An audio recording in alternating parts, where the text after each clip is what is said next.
Okay, just to complete our part 3 of our video, unfortunately I deleted some footage accidentally, which is where I finished with this. Anyway, I changed my mind on this. What I decided to do, you pretty much saw the finished result, and I decided that I was going to finish it with a Delica. I've refined it a bit. It's done an admirable job, but for refinement to get down to like a knife finish, this is, done it, obviously going to do a much better job.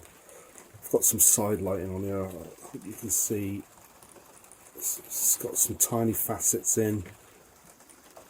Lovely colours. Just quite odd. Usually I try to go out of my way to make things unsymmetrical, but it looked a bit odd. This was going down here and that was ending up there, so I've had to bring it in a little bit here. It's a tiny bit lumpy there. To bring it in here to match it up. I hope you see that proportionally, to me, it looks right now. Again, in the hand, it's just right. That's so I think. Flat top, like a slightly V-shaped bottom. So that works out right between the fingers. Nice pinch to grab it if you've got a bigger pan, or it's very practical. Simple to make, and everyone that I've given these to always says, "Oh, I use them all the time." Everyone. So, ideal thing to make. Obviously, you don't need a crook spoon. Much more easier if you're into getting into wood carving, but a very practical thing. Seems we're going to probably have no Christmas presents this year. It might be a good idea to make some of these and give away. And obviously, if you can get the right type of wood, I'm going to do some videos on finding some spalted wood. We're going to go up into the woods nearby me, and I'm going to show you how to find a decent spalted wood. You'd be surprised what you can find in your own woodland if you've got, especially in like a valley woodland. But anyway, that'll be for another video. Another video I managed to delete was the Fracas here, making this spatula. See, much more of this was very knotty. Anyway, I started to make a video. I managed, with a cleanup program, I managed to delete it, so it's gone. Unrecoverable. Well, it probably would be recoverable for someone who knew what they were doing, but never mind. Anyway, same thing. I decided to finish that with a Delica as well, so that's the same sort of finish. When you take on knots, yeah, that's a good image if you can see that. That's the sort of facet. It looks nice. They reflect back on you. They give you extra grip and texture. It's not just and as discussed before, when you wash this oil will come off fairly quickly with a degreaser in washing up liquid. And if it's sanded, it often raises the fibres, goes dull. But knife finishing stands up to washing, and washing up liquid much better than sandpaper wood does.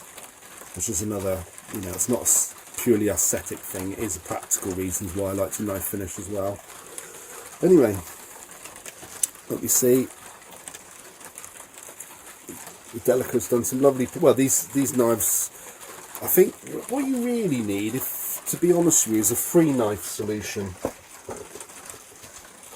I think we're going to discuss this in the future, but I made this little thing here a while ago. I thought grab and go. Waterproof, it's easy to grab. It's going to keep your knife safe. I put some orange on the top and bottom so that if I'm in the woods I don't leave it behind, because that's just like me sometimes. And then here's the free knives, you see. So I've got a stroke. Obviously that's sharpening. I've got a cleaning rag and some Rizzler papers.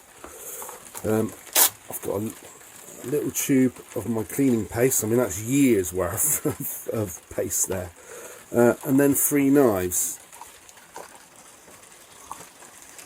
And to be honest with you, this is what you really need. You need a sort of bushcrafty type bulking out knife with a larger handle. Again, see, it's closing in on me. It's not ideal.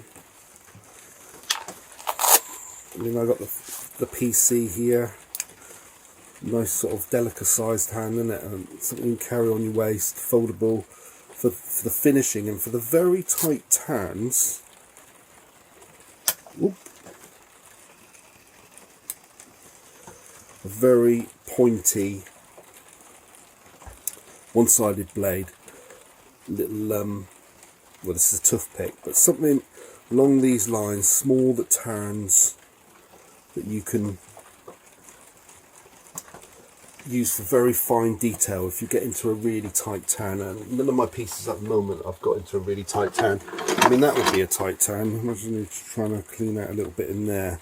So you want to go in and out. You see a knife like this, when I try to turn, it just won't do it. The back is already rubbing against the work.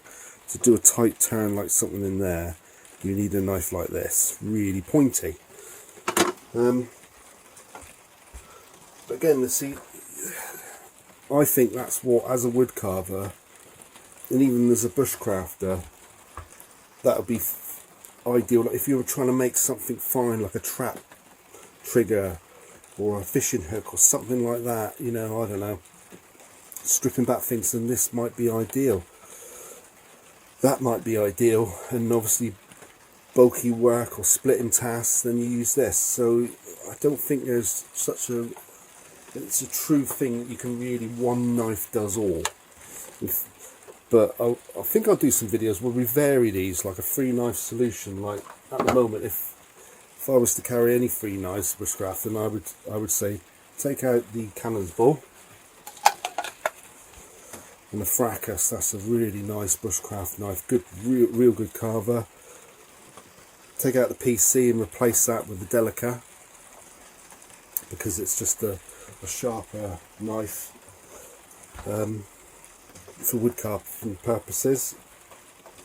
I would say it's I really like both. I sort of split hairs, but that's definitely better blade still and a better finishing knife. And then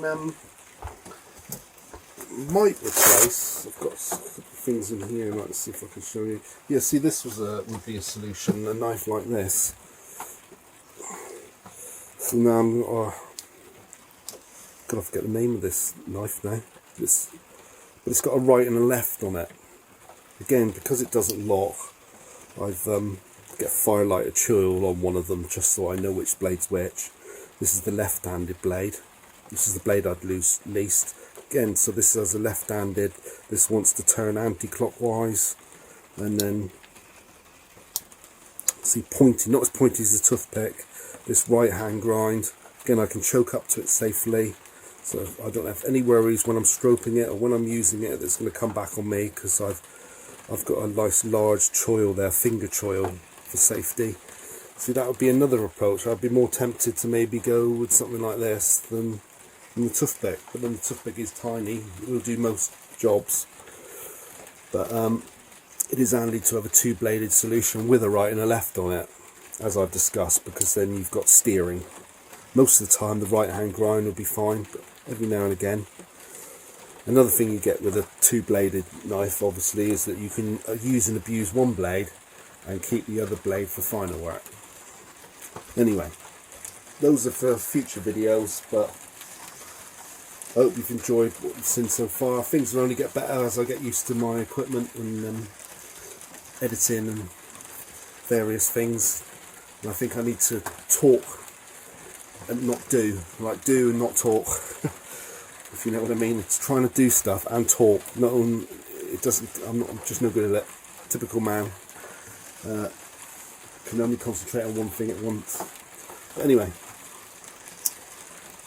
Hope you've enjoyed that. More videos coming next week. See you soon. Cheers now.